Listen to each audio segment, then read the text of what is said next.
ചേട്ടാ 10 ഉറുപ്പിക്ക് ഓടുന്ന വണ്ടി 10 ഉറുപ്പിക്ക് ഓടുന്ന വണ്ടി 10 ഉറുപ്പിക്ക് ഓടുന്ന വണ്ടി ഓടുന്നപ്പോ 6 ഉറുപ്പിക്ക ഇതിന് ഡീസൽ അടിക്കണ്ടേ?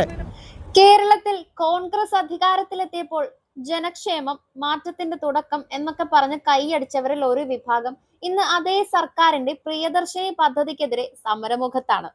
സ്ത്രീകൾക്കുള്ള സൗജന്യ യാത്ര നടപ്പായതോടെ സ്വകാര്യ ബസ് മേഖല വലിയ സാമ്പത്തിക പ്രതിസന്ധിയിലാണെന്ന് ചൂണ്ടിക്കാട്ടി സർവീസ് നിർത്തിവെക്കാൻ ഒരുങ്ങുകയാണ് സ്വകാര്യ ബസ് ഉടമകൾ. ഇതിലെ ഏറ്റവും വലിയ വിരോധാഭാസം എന്തെന്നാൽ തിരഞ്ഞെടുപ്പ് സമയത്ത് ഈ പദ്ധതി പ്രഖ്യാപിച്ചപ്പോൾ അതിനെതിരെ ഒരു പ്രതിഷേധവും ഉണ്ടായില്ല.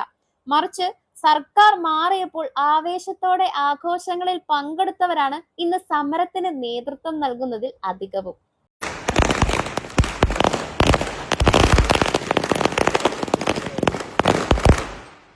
അന്ന് സർക്കാർ മാറട്ടെ, ഇതാണ് വേണ്ട മാറ്റം എന്ന് പറഞ്ഞവർ ഇന്ന് ഇത് ഞങ്ങളെ തകർത്തു എന്നാണ് പറയുന്നത്. അന്ന് പടക്കം പൊട്ടിച്ച കൈകൾ ഇന്ന് സമരക്കൊടി പിടിച്ചിരിക്കുന്നു.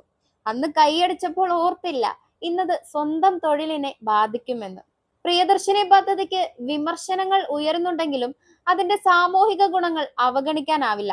സ്ത്രീകൾക്ക് സൗജന്യ യാത്ര ഉറപ്പാക്കുന്നതിലൂടെ തൊഴിൽ, വിദ്യാഭ്യാസം, ചികിത്സ തുടങ്ങിയ ആവശ്യങ്ങൾക്കായി യാത്ര ചെയ്യുന്നവരുടെ സാമ്പത്തിക ഭാരം കുറയ്ക്കാൻ പദ്ധതിക്ക് കഴിഞ്ഞിട്ടുണ്ട്. അതിനാൽ പദ്ധതി പൂർണ്ണമായും ഉപേക്ഷിക്കുന്നതിനേക്കാൾ സ്വകാര്യ ബസ് മേഖലയെയും സംരക്ഷിക്കുന്ന തരത്തിൽ ആവശ്യമായ പരിഷ്കാരങ്ങളും നഷ്ടപരിഹാര സംവിധാനങ്ങളും ഉൾപ്പെടുത്തി മുന്നോട്ട് കൊണ്ടുപോകുന്നതാണ് നല്ലത്. എന്തായാലും പദ്ധതി പിൻവലിക്കുകയാണെങ്കിൽ കോൺഗ്രസ് നേതാക്കൾക്ക് മുണ്ടെടുത്ത് തലയിൽ മൂടുകയല്ലാതെ മറ്റൊന്നും ചെയ്യാനുണ്ടാകില്ല. മാത്രമല്ല, പിന്നീട് അത് സതീശന്റെ തുഗ്ലക് പരിഷ്കരണം എന്ന് ചരിത്രത്തിൽ അറിയപ്പെടാനും സാധ്യതയില്ലാതില്ല. അതുകൊണ്ട് തന്നെ പദ്ധതി പിൻവലിക്കും എന്നൊരു പ്രതീക്ഷ വേണ്ട.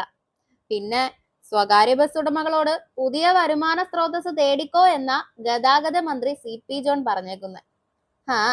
അനുഭവിക്കന്നെ.